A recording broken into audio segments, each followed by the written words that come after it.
कभी कोई विषम समस्या यदि आपके सामने खड़ी होती है, विषम समस्या जिसका कोई निराकरण हो ही नहीं रहा, सब दूर हाथ जोड़ लिए, सबसे कह लिए, सबको प्रणाम कर लिया, सबसे बोल दिया, सबसे विनय कर ली, तो भी वो समस्या मिटी नहीं रही है, तो हमारा निवेदन है 5 बेलपत्र, 5 दुर्वा, दुर्वा जानते हो, दूब, दुर्वा, 5 दुर्वा, 5 बेलपत्र, 5 कनेर के पुष्प शिव जी को समर्पित कर कर उसी 1 लोटे जल से 5 बार शंकर भगवान को जल चढ़ाना प्रारंभ करिए। लगभग 1 हफ्ते यदि आपने शिव को जल चढ़ाना प्रारंभ कर दिया इसी क्रम से, तो निश्चित है वो समस्या का हल 1 हफ्ते के अंदर बाबा को निकालना ही पड़ेगा और आपका लक्ष्य निश्चित करना ही पड़ेगा। आपका लक्ष्य निश्चित करना पड़ेगा। कितनी बेलपत्र है? 5। कितनी दुर्वा है? 5। कितने कनेर के पुष्प हैं?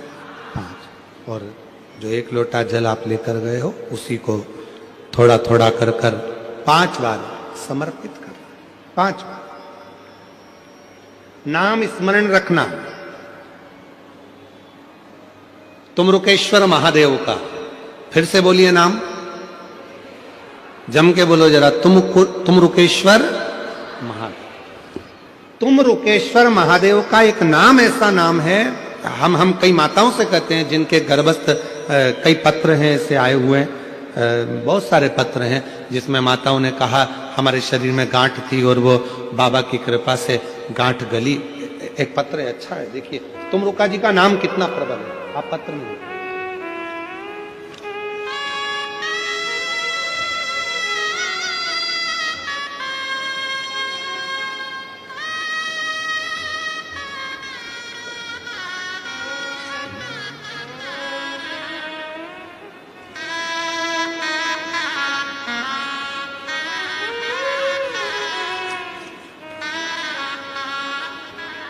मेरा नाम सागर इंगले है, मैं पुणे का निवासी हूं। बाबा 1 लोटा जल का वर्णन कर रहा हूं, कहीं बैठे हो। मेरा नाम सागर इंगले है, मैं पुणे से हूं, कहीं बैठे हो तो हाथ हिला सकते हैं, और अगर यहाँ हो तो 1 बेलपत्र लेने के लिए आ सकते हैं। मेरा नाम सागर इंगले है, कहीं बैठे आप ही हैं, आ जाइए 1 बेलपत्र लेने। मैं पुणे का निवासी हूं। बाबा 1 लोटा जल का वर्णन करें कि 1 लोटा जल से कैसे सफलता मिलती है। गुरुदेव, अचानक मेरी तबीयत बहुत खराब हो गई थी और एडमिट करना पड़ा।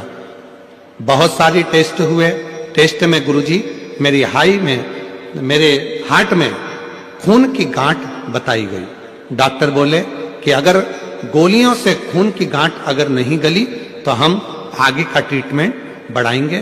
तभी आपकी कथा के बारे में मेरी बहन ने मुझे बताया। हम सीहोर भी गए, वहां रुद्राक्ष भी लिया और आपके कहे अनुसार हमने पिपलेश्वर महादेव के नाम से शिवजी को जल चढ़ाना प्रारंभ किया। और हर शनिवार को हम पीपल की वृक्ष का भी पिपलेश्वर महादेव के नाम से जल चढ़ाने लगे। बाबा की कृपा, रुद्राक्ष का जल पीना प्रारंभ करा और दूसरी बार फिर वापिस जाकर हमने डॉक्टर को टेस्ट कराया तो बाबा की कृपा ऐसी हुई कि गठान पूरी तरह से गल गई थी। डॉक्टर बोले कि आगे कोई ट्रीटमेंट की जरूरत नहीं है और ना ऑपरेशन की जरूरत है, आप पूर्ण तरह से स्वस्थ हैं। यह शिव की उदार। एक तुमरुका जी का नाम, कुंदकेश्वर महादेव का नाम, पिपलेश्वर महादेव का नाम, बटकेश्वर महादेव का नाम, ये नाम इतने प्रबल नाम है कि यदि गर्भ में, गर्भ बच्चादानी में या शरीर के किसी भी भाग में अगर मान लो गांठ पड़ भी जाती है और यदि आप कुंदकेश्वर महादेव का नाम लेकर या तुमरुकेश्वर महादेव का नाम लेकर या पिपलेश्वर महादेव का नाम लेकर जब आप बेलपत्र को नंदी के पास बैठकर खाना या जल पीना शिव जी का प्रारंभ करते हो तो धीरे धीरे धीरे धीरे वो गांठ अपने आप गलना प्रारंभ हो जाती है, अपने आप गल। आ जाइए।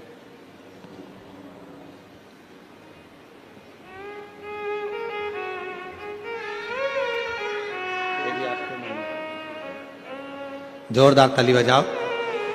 खून की गांठें हार्ट के पास हो गई थी। डॉक्टर आप शंभू शंभू शंभू डॉक्टर ऑपरेशन आदि का और भी ट्रीटमेंट का बोले थे, पर भरोसा दृढ़ हुआ, विश्वास दृढ़ हुआ। जब भरोसा विश्वास दृढ़ हुआ तो अपने आप भरोसा करा तो कार्य सिद्ध।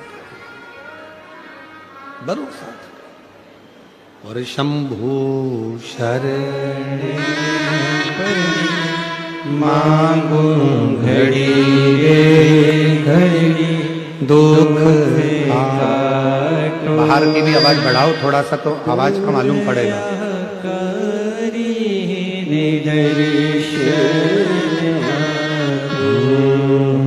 शंभू शरणे मांगू घड़ी दुख काटो दया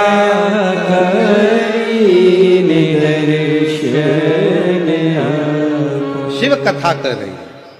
भगवान शंकर का पवित्र चरित्र करा। जो कार्य हम शिव को एक केंद्र मानकर करते हैं उसका फल मिलता जरूर। यदि शिव को केंद्र माना। एक पत्र और है, देखिए।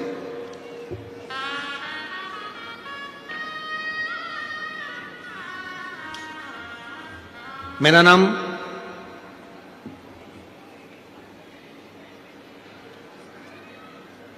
फड़ विट्ठल राव साहेब है। मैं हकनाकवाड़ी, तहसील उदगीर, जिला लातूर, महाराष्ट्र से रहने वाली हूं। कहीं बैठी हो तो हाथ हिला सकती हैं। मेरा नाम फड़ विट्ठल राव साहेब है। हम हकनाकवाड़ी, तहसील उदगीर, जिला लातूर, महाराष्ट्र के रहने वाले। कहीं बैठी हो तो हाथ हिला सकती हैं, और अगर बैठी हो तो एक बेलपत्र लेने के लिए आ सकती हैं। अगर कहीं बैठी हो तो हाथ हिलाइएगा। आप ही हैं, आ जाइए, एक बेलपत्र लेने के लिए आइए। गुरुदेव, मेरी बेटी फणदिया विट्ठल एमपीएससी की तैयारी पिछले 3-4 साल से कर रही थी। एमपीएससी की प्रीलिमिनरी परीक्षा मेरिट में हो रही थी, लेकिन ग्राउंड एग्जाम क्लियर नहीं हो पा रही थी। मेरी बेटी हिम्मत हारने लगी। तब मेरी बेटी जब नाराज हो गई, तब मैंने उससे कहा कि तू घबरा मती, अपन साथ कुबरेश्वर धाम चलते हैं। सीहोर जाकर बाबा से प्रार्थना कर कर, वहां का कंकर शंकर पूजन कर कर बेलपत्र रुद्राक्ष लेकर आते हैं। बाबा की ऐसी कृपा हुई गुरुदेव कि मेरी बेटी ने फिर एग्जाम दिया, और आज बाबा की ऐसी कृपा हुई कि मेरी बेटी बाबा की कृपा से मेरिट लिस्ट में आ गई, और बाबा की कृपा से पुलिस में सब इंस्पेक्टर के पद पर मेरी बेटी का सिलेक्शन हो गया। मैं बाबा को यहाँ धन्यवाद करने आई हूँ। मेरी बेटी का ज्वाइनिंग नासिक में हुए।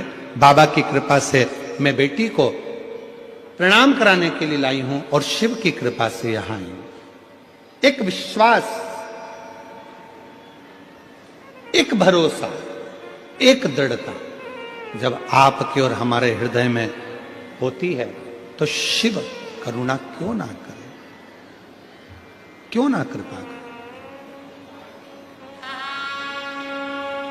भगवान शंकर कैसे करुणा ना करे। इसीलिए आप लोगों को कल भी कहा था कि ऐसे दयालु नाथ से रिश्ता बनाइए,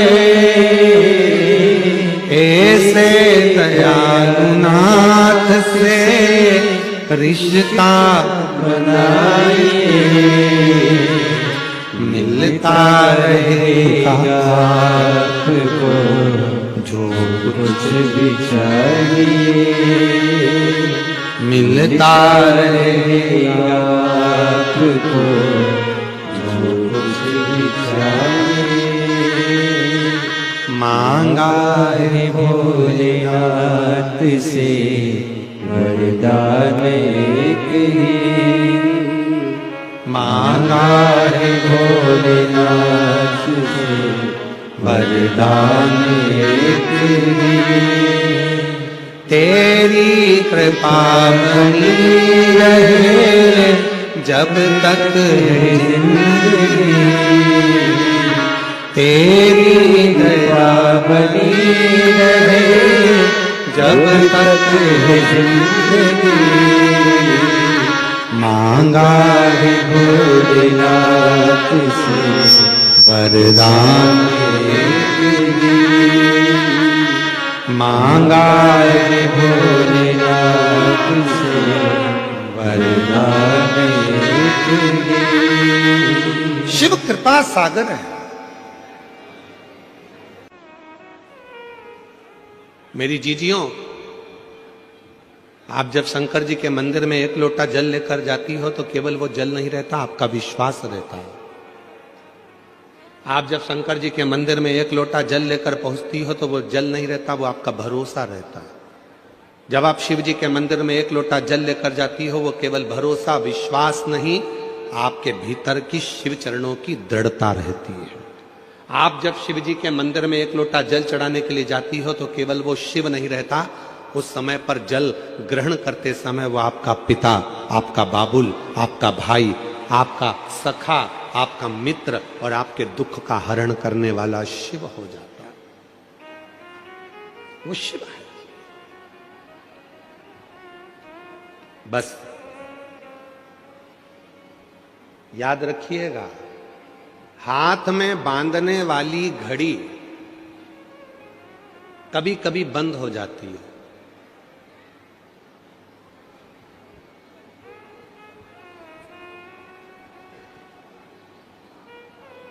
केवल तुम्हारी ही घड़ी बंद नहीं होती, हमारी भी हो जाती है। तो कई बार हमारे आशीष जी हमको इशारा कर कर बोल देते हैं, समय हो गया, घड़ी गड़बड़ हो गई है, चल नहीं रही। अब हम आपसे एक बात पूछें, हाथ की घड़ी बंद हो जाएगी तो क्या समय घूमना बंद हो जाएगा? क्या समय चलना बंद हो जाएगा? क्या जम के बोलो जरा। नहीं। घड़ी बंद हो जाएगी तो क्या समय चक्र चलना बंद हो जाएगा? क्या नहीं, नहीं हो सकता। समय अपनी रफ्तार से चल रहा है, समय अपनी रफ्तार से आगे बढ़ रहा है। घड़ी बंद हुई है, समय बंद नहीं हुआ। तो फिर कई लोग ऐसे भी हैं, परिवार ने धोखा दे दिया तो उन्होंने जीना ही छोड़ दिया। पत्नी ने धोखा दे दिया तो मन में आया कि अब जिंदगी बेकार हो गई। पति ने धोखा दे दिया तो लगा कि अब जीवन ही बेकार हो गया। फिर मन में आया रिश्तेदार ने धोखा दे दिया तो मेरा तो जीवन ही बेकार हो गया।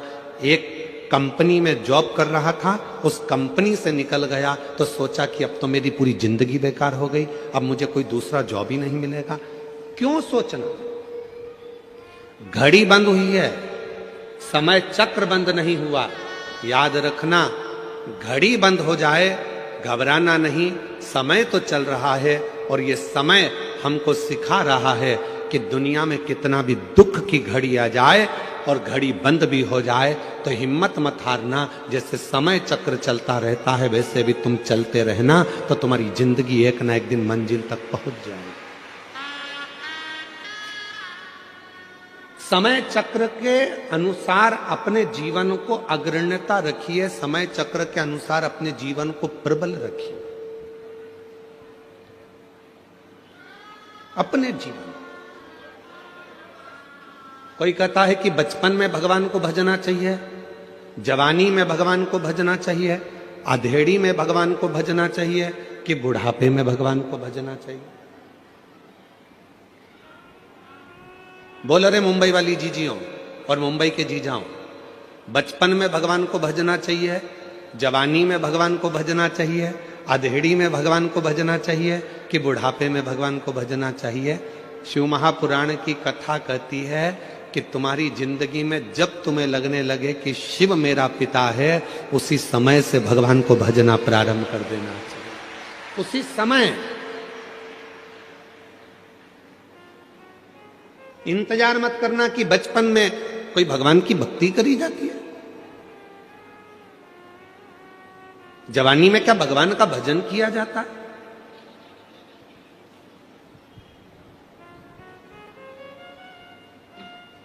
नामदेव जी महाराज बाल्यावस्था से हरि विठ्ठल पांडुरंगा का भजन करते थे।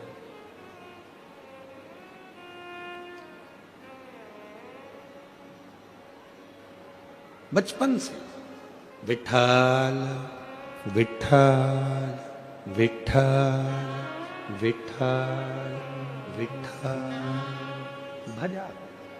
राम कृष्ण हरि जय राम कृष्ण हरि, राम कृष्ण हरि जय राम कृष्ण हरि। जप रहे पांडुरंगा हरि विठ्ठल के भजन में नामदेव जी महाराज इतने डूब गए थे, कुत्ता रोटी लेकर भागा तो उसके पीछे घी की कटोरी लेकर भागते थे। लोग उनको बावरा कह देते थे, शुद्ध नहीं है, बावरे हो गए। जैसे मीरा भई रे बावरी, मीरा को भी लोग बावरी कह देते थे, पागल कह देते थे, वैसे नामदेव जी को भी बावरा पागल कह देते। कुत्ते के पीछे घी की कटोरी लेकर भाग रहे हैं कि कोरी रोटी ना खा ले, घी लगा कर दूंगा। उन्हीं नामदेव जी महाराज की झोपड़ी में आग लग जाती है। नामदेव जी को सूचना मिल जाती है कि झोपड़ी में आग लगी, तो नामदेव जी दौड़ कर आते हैं। आग धधक कर जल रही थी। नामदेव जी ने दंडवत प्रणाम करा अग्निदेव को और हाथ जोड़कर कहा, वारे हरि विठ्ठल, इतने दिन से बुला रहा था, आज इतने दिन के बाद आया। गांव के लोगों ने नामदेव जी को हिलाकर कहा, बावरे जैसी बात मत करो, तुम्हारे घर में आग लग गई है। नामदेव जी कह रहे हैं, तुम्हें आग दिखती है, मुझे विठ्ठल दिखता है, बस निगाहों का फेर है, हर जहां में वही परमात्मा दिखता है। बस निगाहों का फेर है, हर जगह में वही परमात्मा दिखता है। तुझ में मुझ में हर एक में विठ्ठल नजर आता है। ये अग्नि नहीं, मुझे मेरा पांडुरंगा नजर आता है। और नामदेव जी ने तुरंत जिस कमरे में आग लगी थी दूसरा कमरा खोल दिया, दूसरे कमरे को खोला, तीसरा कमरा खोल दिया और भगवान से बोला, आओ अंदर प्रवेश करो, इसमें भी चले जाओ, इसमें भी जाओ। और आग लगते लगते दूसरे कमरे में आग लग गई, तीसरे कमरे में आग लग गई। नामदेव जी बाहर गए, जितना सामान अंदर रखा था वो भी उठा उठा के डालने लगे। गांव के लोग सामान को बाहर निकाल रहे थे, नामदेव जी उनसे ले लेकर अंदर डाल रहे थे। गांव के लोगों ने कहा, नामदेव आग लगी है। नामदेव जी बोले, आग नहीं, विठ्ठल आया है। विठ्ठल चौक पुराओ मानी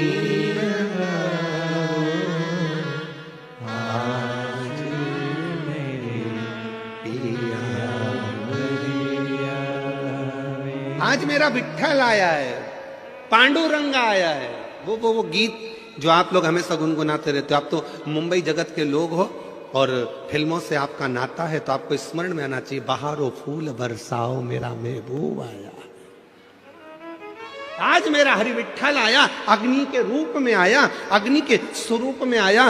गांव के लोगों ने गादी निकाल ली थी, कम्बल निकाल लिया था, रजाई निकाल ली थी, नामदेव जी ने सब ले जाकर डाल दी। और डालने के बाद गांव के लोगों ने अब देखा पूरा घर धधक कर जल रहा था। अब क्या उड़ेगा नामदेव, ठंड पड़ रही है इतनी तेज, क्या करेगा नामदेव। इतने में गांव के लोगों ने कह दिया, अपन ने तो निकाला था कम्बल, अपन ने निकाली थी दरी, अपन ने निकाली थी गादी, इसने सब डाल दी, इसलिए अब इसको रात को कोई भी ना तो दरी देगा, ना कम्बल देगा, ना गादी देगा, इसको ठंड में कुकड़ने दो, ठंड में कांपने दो। नामदेव जी महाराज एक पेड़ की छांव में सो गए। ठंड लग रही थी बहुत तेज, कुकड़ कर सो रहे थे।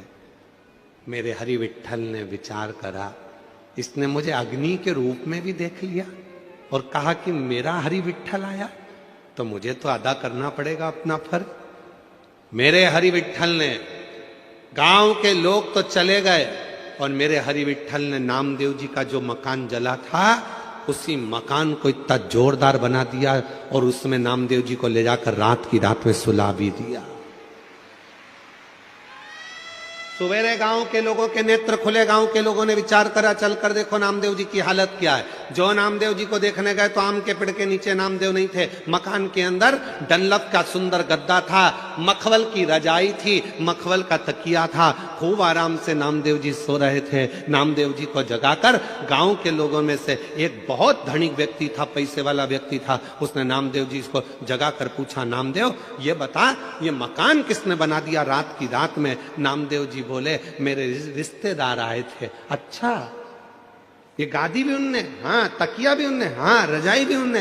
हाँ। तो उसने कहा, नामदेव इतना जोरदार मकान तो हमने कहीं नहीं देखा, तेरे रिश्तेदार से कह के एक मकान मेरा भी बना दे। नामदेव जी ने कहा, लगा आग, लगा। कोई आग लगा के बस्ती बसा लेता है, कोई आग लगा के बस्ती बसा लेता है, कोई वीराने में भी दीप जला लेता है।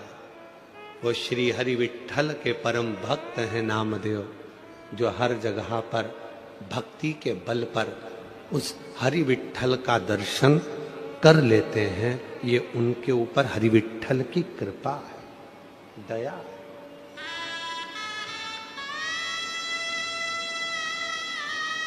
पड़ोसी कह रहा है हमारा मकान बनवा दो, लगा। आग लगाना कोई साधारण नहीं है, पूरा समर्पित होना साधारण नहीं है। मेरी जीजियों, कई लोग ऐसे हैं संसार में जो 3 बार 4 बार 5 बार पशुपति व्रत कर लिए, 5 बार प्रदोष कर लिया, 4-6 बार सोमवार के व्रत कर लिए, उसके बाद भी शिव जी सुनते नहीं हैं। तो उसके मन में आता है बाबा मेरी सुनते नहीं है। क्यों नहीं सुनते? क्योंकि आपका समर्पण पूरा नहीं है। जिस दिन आपका समर्पण पूरा हो जाएगा उस दिन मेरा देव अधिदेव महादेव आपका हो जाएगा। समर्पण कहां पूरा है?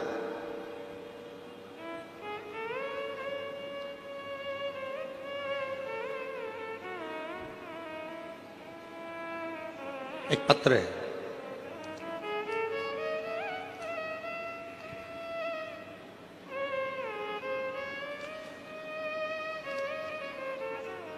मैं पिंकी गोयल, पति भारत भूषण गोयल, मुंबई थाने में रहती हूं। कहीं बैठी हो तो हाथ हिला सकती हैं। मेरा नाम है पिंकी गोयल, पति भारत भूषण गोयल, मुंबई थाना में रहती हूं। कहीं बैठी हो तो हाथ हिला सकती हैं, और अगर बैठी हो तो एक बेलपत्र लेने के लिए आ सकती हैं। मेरा बेटा चिराग गोयल 6 साल से सीए फाइनल का एग्जाम दे रहा था, लेकिन हर बार कुछ नंबर से रह जाता था। तब आपके कहने पर मैंने 2 बार पशुपति व्रत किया और हम 1 बार सीहोर गए। बाबा, आप कहते हो कि कुबेरेश्वर धाम जाने पर 3 महीने में ही मनोकामना पूरी हो जाती है, लेकिन बाबा ने मेरी 2 महीने में ही मनोकामना पूरी कर दी और मेरा बेटा सीए बन गया। मैं बाबा को प्रणाम करने के लिए आई। फिर मैं दोबारा सीहोर गई और 2 महीने में ही मेरे बेटे की सगाई भी हो गई। गुरुजी, मेरा बड़ा बेटा अंशुल गोयल भी आपका भक्त है और आपकी कृपा से बेटे ने कनाडा में पीएचडी पूरी की है और अच्छी जॉब भी मिल गई है, शादी भी हो गई है। मेरे बाबा का जितना गुणगान करूं उतना ही कम है। बाबा इसी तरह हमारे पूरे परिवार पर और पूरे देश पर अपनी कृपा बनाकर रखें, यही शिव की कृपा। विश्वास था, पक्का था, मन में यह विश्वास था कि पशुपति व्रत करूंगी मेरा काम होगा। मन में यह विश्वास था कि सीहोर जाऊंगी, कुबेरेश्वर धाम पर जाकर कंकर शंकर पूजन करूंगी, रुद्राक्ष लाऊंगी, मेरा बाबा मुझे संभाल लेगा। जब विश्वास है तो परमात्मा है, अगर विश्वास ही नहीं तो परमात्मा कहां से होगा? भरोसा ही तो परमात्मा है। आप इतनी संख्या में आए हो, इतनी संख्या में आप लोग आए हो। आप में से कई माताएं ऐसी हैं जिनको पूरा भरोसा है, आप में से कई मेरे जीजा ऐसे हैं जिनको पूरा भरोसा है, आप में से कई बेटा बेटी ऐसे हैं जिनको पूरा भरोसा है, आप में से कई बुजुर्ग ऐसे हैं जिनको पूरा भरोसा है कि मैं कल्याण में इस मीरा रोड पर कथा सुन रही हूं भयंदर में बैठकर, मुंबई में बैठकर, वहां की मिट्टी अगर मेरे शरीर पर लगेगी और यह पक्का है कि मैं जो मांग कर जाऊंगी मेरा 3 महीने में मेरा बाबा मेरी मुराद पूरी करेगा, मतलब करेगा, निश्चित करेगा।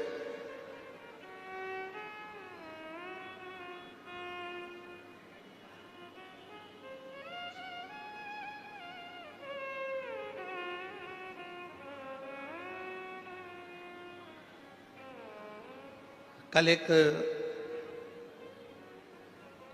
बहन जी ने एक पत्र लिखा था और उस पत्र को हमें ढूंढना पड़ेगा। उस पत्र में उन्होंने लिखा था कि आपकी कथा सुनते सुनते मुझे शंकर जी से मोहब्बत हो गई। नीचे पत्र में लिखा था क्या आपको शिव जी से मोहब्बत हुई है?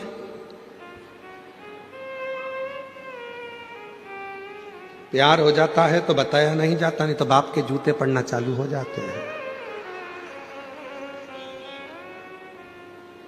क्या आपको शिव जी से मोहब्बत हुई है? वो मां ने पत्र में लिखा आपकी कथा सुनते सुनते मुझे शिव जी से मोहब्बत हो गई। क्या आपको शिव जी से मोहब्बत हुई है? हम कहेंगे हमारा तो पूरा जिगरा शिव में बसता है, मोहब्बत तो बहुत छोटी सी चीज है। पूरा जिगरा, मोहब्बत तो बहुत छोटी सी चीज।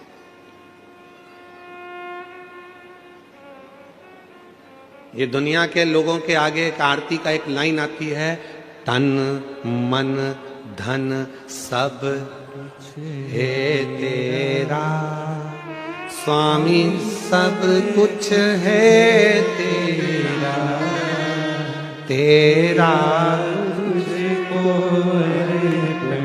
प्रभु का प्रभु को समर्पण, क्या लागे मेरा।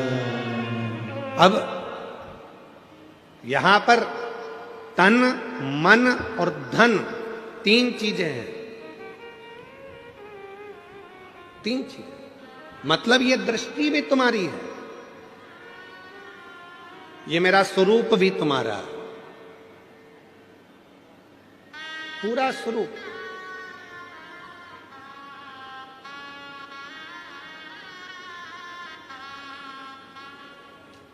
कहा गुरुजी तन मन धन लिखा है तो इसमें धन मतलब अपने घर का जितनी प्रॉपर्टी है, जितना धन है सब भगवान का? नहीं, तुमने कमाया है, तुम्हारा है, मना कौन कर रहा?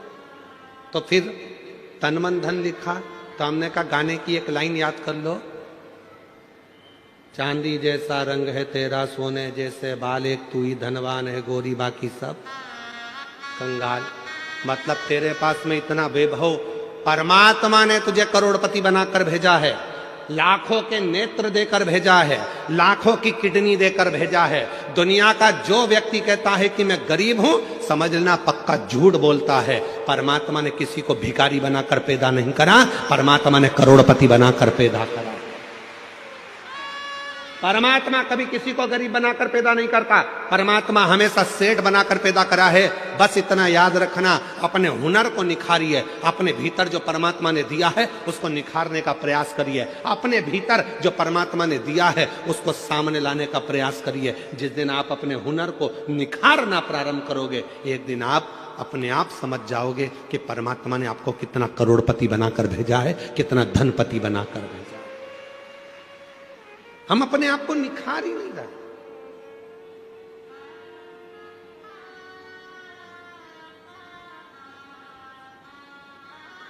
कई माताएं अपने बच्चे से कहती हैं, बनो तो राम बनो, बनो तो श्रवण बनो, और बच्चा चिल्ला कर कहता है मम्मी तुम तो कभी नहीं कहती हो कि बनो तो कृष्ण बनो।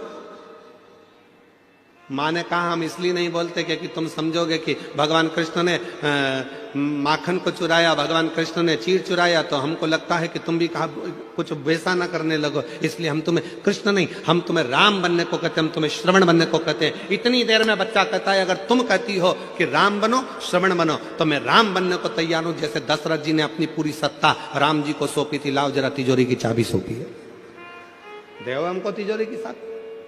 कठिन है, इसलिए अपने बच्चों से कहना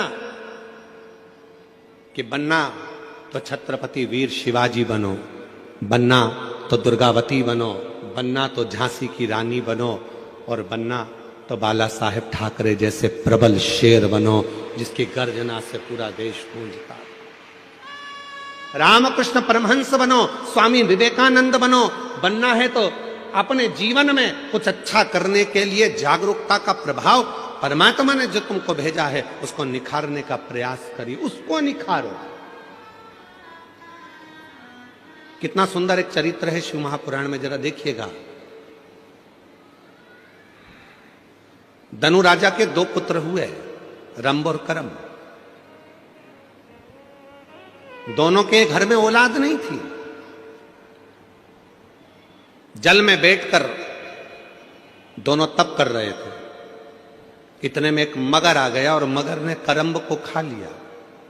रंभ को लगा मेरा भाई मर गया, अब मैं जल में बैठकर तपस्या नहीं करूंगा, अब मैं जल में बैठकर तप नहीं करूंगा। तो रंभ गया, अब चारों तरफ आग लगाकर, अग्नि लगाकर बीच में बैठकर तपस्या करने लगा, ब्रह्मा जी को प्रसन्न करने लगा। ब्रह्मा जी प्रसन्न हो गए, मांगो रंभ तुम्हें क्या चाहिए? रंभ ने कहा मेरे घर में औलाद नहीं है, संतान नहीं है, आप कृपा करो और मेरे घर में संतान हो। तो कह दिया ए रंभ, तू तपस्या कर कर जैसे उठेगा, जिसको भी प्रेम से देख लेगा, जिसको भी तू प्रेम से देखेगा उसी से तेरी औलाद हो जाएगी।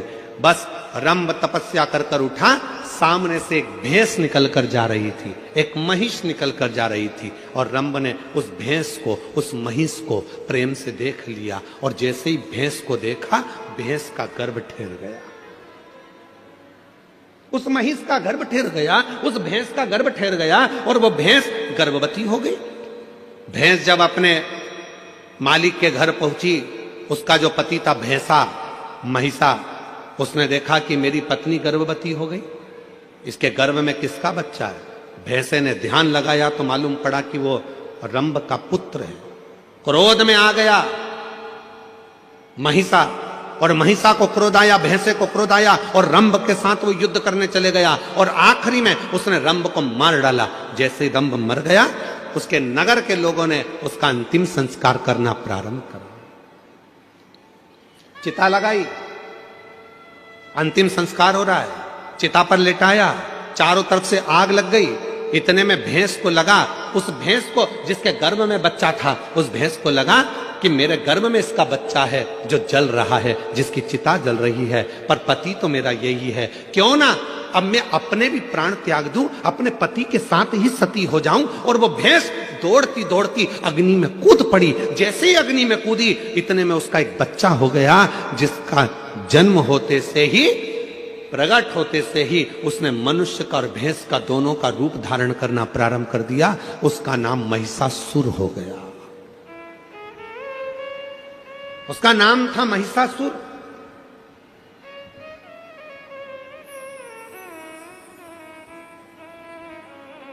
भैंस का रूप धारण कर कर, भैंसे का बड़ा रूप धारण कर कर सामने आ गया।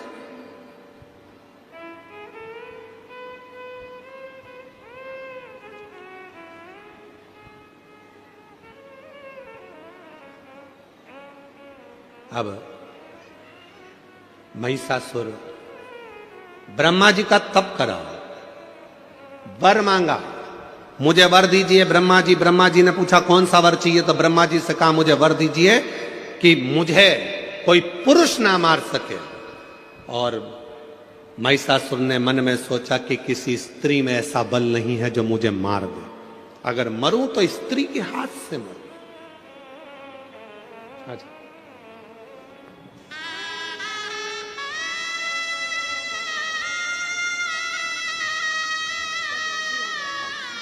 भाई आपको बैठे थे सीए भी बनने की, और दूसरे बैठे थे अच्छे जॉब की। एक बार जोरदार ताली बजाओ। दोनों बच्चों का अच्छा जॉब भी लगा और दोनों बच्चों का विवाह भी हुआ। बहुत बहुत बधाई आपको। महिषासुर को वर मिल गया, मरूं तो एक स्त्री के हाथ से मरूं। तथास्तु। खूब उपद्रव मचाया उस महिषासुर ने, बहुत बहुत उपद्रव मचाया। इतना उपद्रव महिषासुर ने मचाया चारों तरफ हाहाकार मच गई। हर जगह पर लोग घबराने लगे, डरने लगे, भय खाने लगे। इतना भय उत्पन्न होने लगा महिषासुर के कारण कि देवताओं के पास में दौड़ दौड़ कर जाते, प्रार्थना करते, इस महिषासुर को मार दो। ब्रह्मा जी ने कहा, ये महिषासुर ऐसे मरने वाला नहीं है, ये मरेगा तो किसी स्त्री के हाथ से मरेगा, इसको देवता नहीं मार सकते, इसको मारेगी तो केवल एक नारी मारेगी। अब देखिए, जो कथा चल रही थी वो यहां पर आकर जुड़ी है। आपके अंदर एक भगवान ने ऐसा गुण देकर भेजा है, उस गुण को आपको निखारना,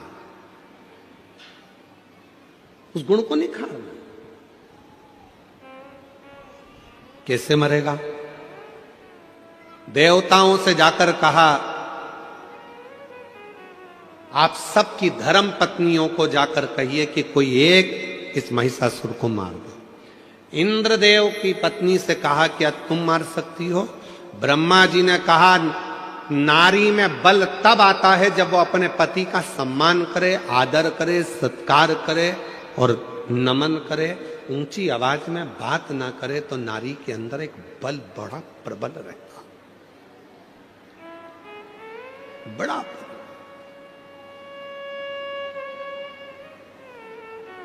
मेरी जीजियों, हम जानते हैं आप सब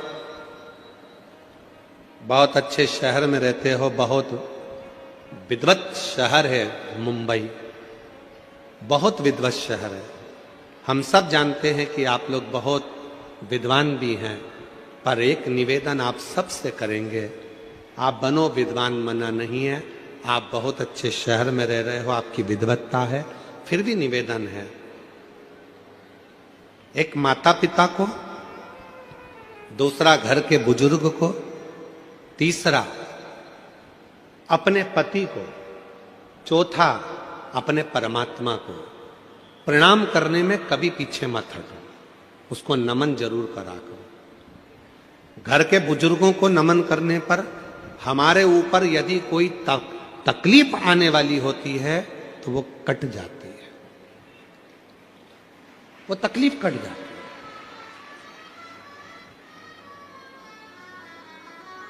अपने माता पिता को प्रणाम करने में बिल्कुल संकोच मत करो,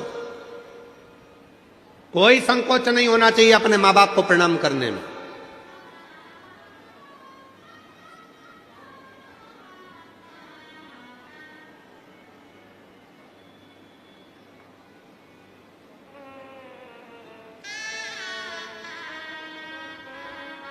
एक हमारे बहुत अच्छे जजमान हैं, बहुत अच्छे हैं, उनके 4 लड़के हैं, 2 विदेश में रहते हैं, 2 इंडिया में रहते हैं, भारत में, और बड़े बड़े शहर में रहते हैं। और हमारे जजमान ब्यावरा के पास में रहते हैं। तो हमने उनसे कहा कि अब तुम बुजुर्ग हो गए हो दोनों, तो बेटों के पास क्यों नहीं चले जाते? तो कहा, गुरुजी हम गए थे, हम विदेश के दोनों बेटों के पास गए, हमारा एक बेटा बेंगलोर में रहता है, हम वहाँ भी गए, फिर एक हमारा बेटा हैदराबाद में रहता है, हम वहाँ भी गए। अच्छा, तो फिर अब इस अवस्था में, इतनी बुढ़ापे अवस्था में तो तुमको बेटों के पास रहना चाहिए, तो फिर यहाँ क्यों वापिस ब्यावरा आ गए, फिर वापिस यहाँ रह रहे हो, क्यों? गुरुजी,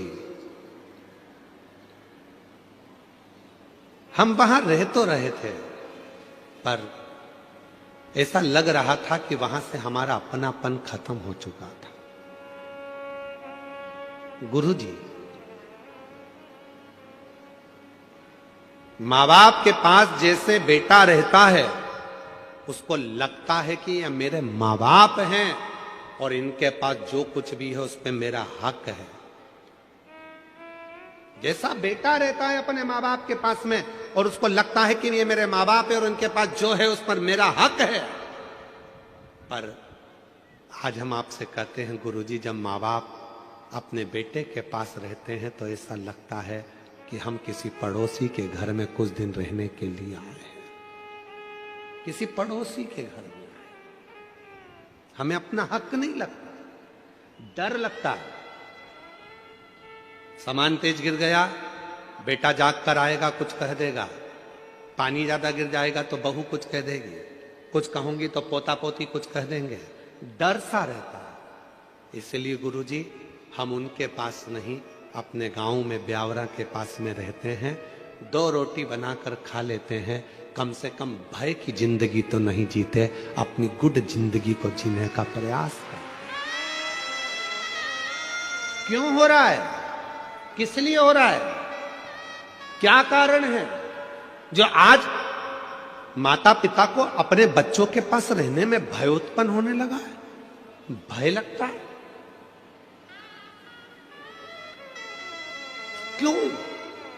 क्योंकि हमने उसको आदर करना बंद करवा दिया। आप सिखाओ, 4 जगह पर झुकने पर कभी भी आप हार नहीं मान सकते। माता पिता के आगे झुकिए, घर के बुजुर्गों के आगे झुकिए, दूसरे नंबर पर, तीसरे नंबर पहले घर के माँ बाप के आगे झुकिए, घर के बुजुर्गों के आगे झुकिए, अपने अगर विवाह हुआ है, पति है, उसको भी प्रणाम करिए, और परमात्मा जिसको तुम भजते हो, जिसको तुम स्मरण करते हो, जपते हो, उसको प्रणाम करने में पीछे मत हटो। और एक बात और अपने अंदर उतार कर रखिए, किसी से गुरु मंत्र लो मत लो।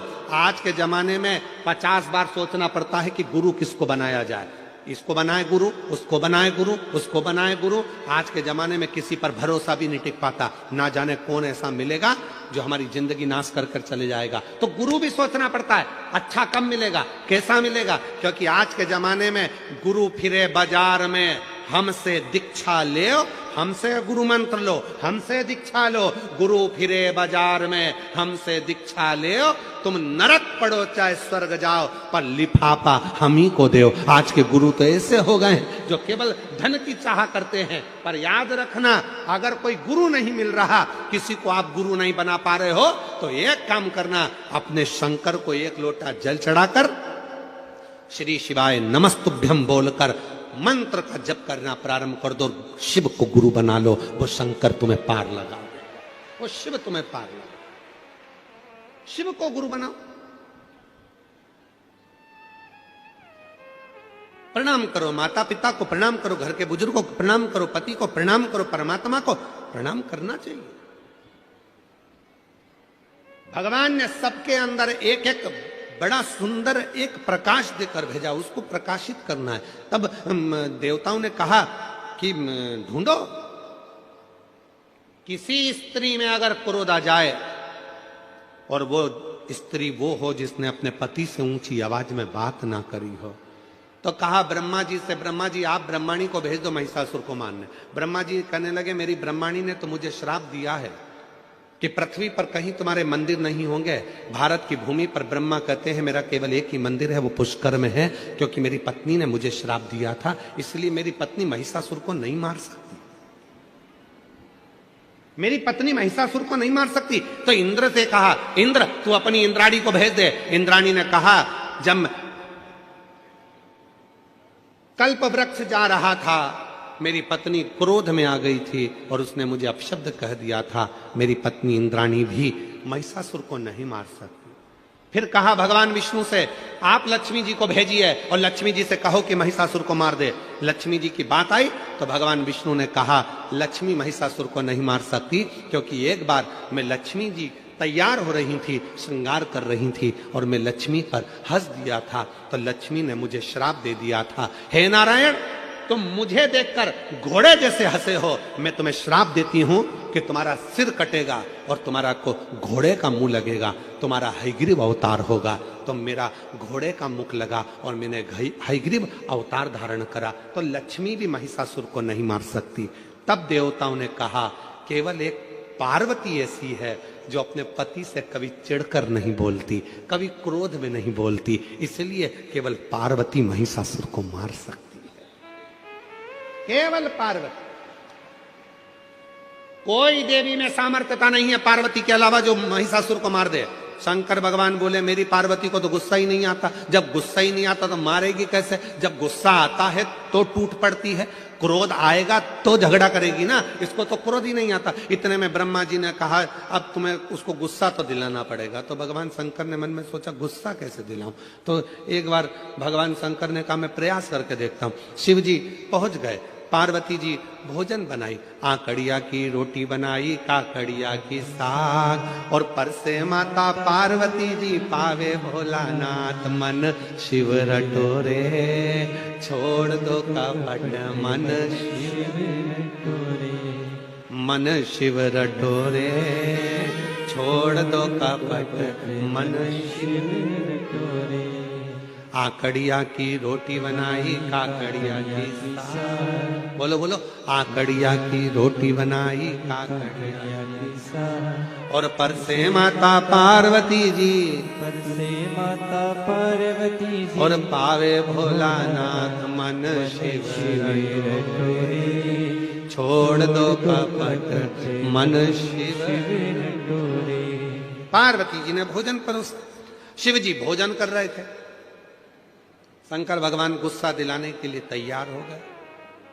पार्वती, तेरा अगला जन्म कितना विचित्र था पार्वती, हे पार्वती कितना विचित्र। पार्वती को कुछ सूझ ही नहीं पड़ी, वो तो अपनी रोटी बनाने में लगी थी।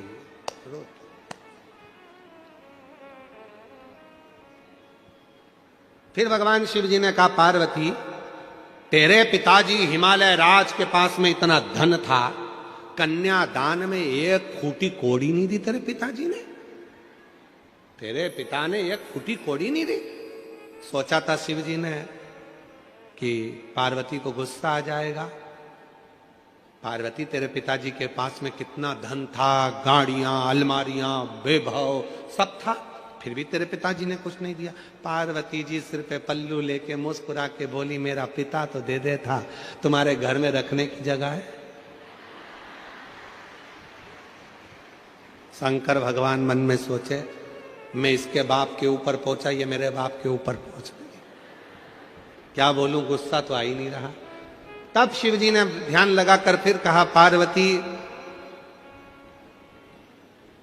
सूखे पत्ते खाते खाते तू एकदम अर्पणा हो गई थी, काली पड़ गई थी, याद है तुझे, मैंने तुझे काली कहा था। इतने में पार्वती जी बोली, तुम्हें सोचना चाहिए, इतने समय के बाद में थक गई, जब तप कर कर कर काली पड़ गई, तब तुम मुझे लेने आए, पहले या जाते तो मैं काली नहीं पड़ती। शिव जी मन में सोचे, गलती मेरी गिना रही है, पर इसको गुस्सा तो आ ही नहीं रहा।